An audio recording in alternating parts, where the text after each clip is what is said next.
Bertolo Rintzen, merci d'être avec nous. De rien. Merci à vous. Vous êtes le directeur de la CAGEC, du CAGEC, qui est un organisme de formation et de paye, donc deux activités principales. Tout à fait, oui. D'abord, revenons-en au fondement. Cet organisme a 36 ans. Comment il est né? Comment ça a évolué au fur et à mesure des années, des premières années? Alors, on est né sous l'impulsion de Jacques Lang. À l'époque, c'était une volonté de créer des organismes qui allaient aider à professionnaliser le secteur du spectacle vivant, principalement. Donc, il y a eu différents organismes qui se sont créés en région, et c'est comme ça qu'est né le CAGEC. Donc c'est mon père à l'époque qui avait créé cette structure-là, où on avait des missions qui sont un peu celles qu'on a à l'heure actuelle, sous-traiter la paye, faire des formations pour les acteurs, l'informatisation à l'époque, puisqu'on était au début de l'informatisation, et puis des champs d'études. Donc de ces métiers-là n'ont perduré au fil du temps que la sous-traitance de paye et la formation qui est resté notre cœur de métier. Donc une mission de service public. Alors au départ, on avait clairement une mission de service public d'aider les structures à appréhender les règles de droit, pouvoir être se développer, mais savoir ce qu'il fallait déclarer, payer pour que les salariés aient des droits sociaux tout simplement. Et vous étiez soutenu à ce moment-là par l'État, par les collectivités territoriales? Par la DRAC. On était était essentiellement soutenu par les DRAC. Au fil des années, le secteur s'est professionnalisé grâce à notre action et à l'action de d'autres acteurs qui étaient dans les autres régions. Et puis, de fil en aiguille, on a développé des activités qui étaient finalement dans le champ concurrentiel. Donc, naturellement, les subventions se sont éteintes et les activités se sont autofinancées. Et vous avez repris, vous, après, il y a 15 ans? Alors, moi je travaille depuis 1994 au sein du CAGEC, donc j'étais principalement au service paye. Et effectivement au départ en retraite de mon père, c'est ma sœur et moi qui avons repris l'entreprise donc en 2006 Gaël est parti l'année dernière. En 2015, donc depuis 2016, je suis le dernier de la famille dans la gestion du CAGEC. D'accord. Alors avant de parler parce que moi j'ai regardé un peu vos formations, c'est riche, très technique, très riche, mais on va parler paye, puisque vous avez dirigé ce service-là en premier. Quel est votre modèle de paye? Parce que quand on entend les acteurs à profession spectacle, on a aussi un service de paye qui fonctionne pour le chèque intermittent d'une certaine façon, mais il y a plusieurs manières de traiter la paye. Comment vous la Alors, traitez? nous, clairement, les structures viennent chez nous on a une réputation d'être extrêmement rigoureux dans le fonctionnement et viennent chez nous pour ne pas du tout s'en occuper. Donc on est capable de faire des UE, bulletins, contrats, on fait toute la chaîne d'engagement, on s'occupe de tout ce qui est déclaration. Quand ils ont des interrogations ou qu'ils reçoivent des informations, ils nous envoient ça et c'est nous qui gérons. L'idée, c'est qu'ils s'occupent le moins possible de la partie sociale, qu'ils en soient libérés. Donc ceux qui font appel à vous, ce sont des structures? Ce ne sont pas des intermittents? Exclusivement des structures. On ne traite qu'avec les employeurs. On ne traite pas avec les salariés. On gère principalement que des intermittents, mais ce sont les employeurs qui passent par nous, un peu comme ils le feraient avec un expert comptable. D'accord.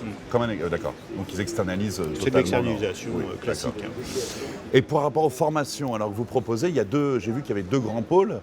Il y a les petits modules d'1 heure ou deux, et puis il y a les formations diplômantes. Certification, oui. Ouais, de certification. Donc, alors on va d'abord parler de ces deux formations qui amènent un certificat.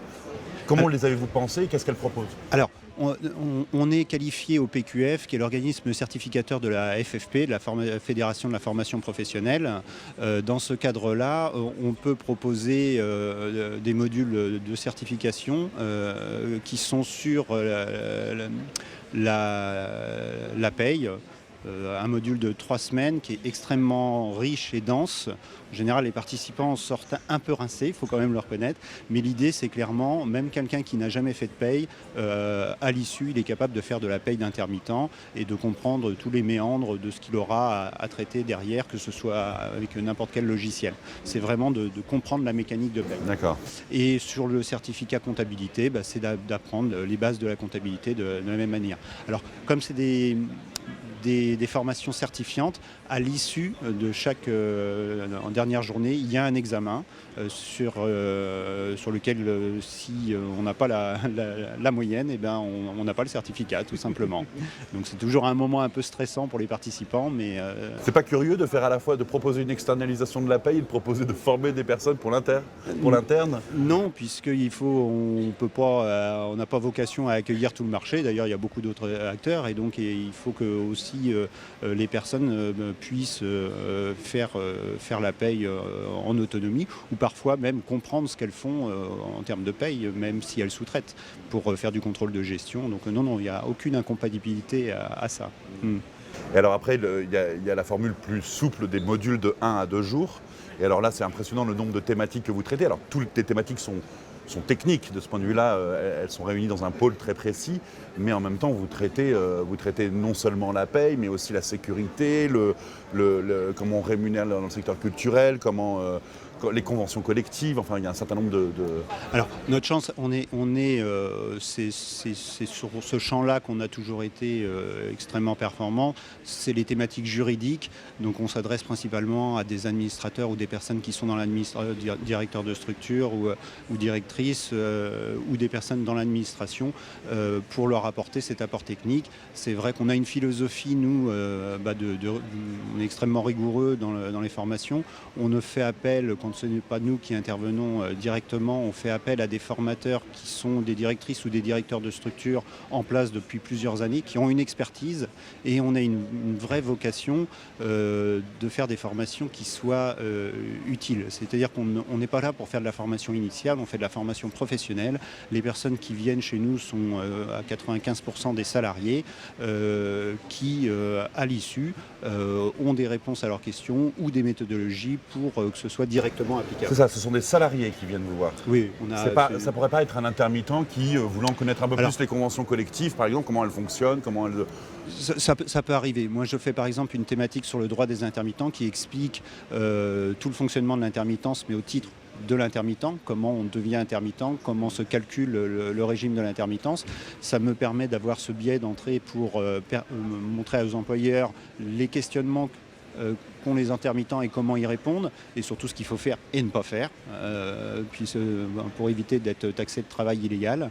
Mais j'ai parfois des intermittents qui viennent sur ce module-là pour connaître leur régime d'indemnisation spécifique. Ouais. J'imagine, alors moi, c'est une question que je me pose, on sait que la réglementation, elle change constamment. Donc en fait, c'est sans fin ces modules. Est-ce qu'il ne vaudrait pas mieux pour vous est-ce que faire appel à un prestataire extérieur est pertinent dans la mesure où la réglementation change constamment? Est-ce qu'il leur demande quasiment tous les ans de venir faire un petit check-up, quoi? On a un module d'actualité juridique qui reprend, puisque la réglementation change, mais il y a certaines bases qui restent quoi qu'il arrive. Donc sur les parties de changement juridique qui sont assez récurrents, on a un module d'actualité une fois par an, ce qui permet de faire une piqûre de rappel sur ce qu'on aurait pu rater. Sur les mises à jour. Et sur les mises à jour importantes. Après, la réglementation change beaucoup, c'est vrai.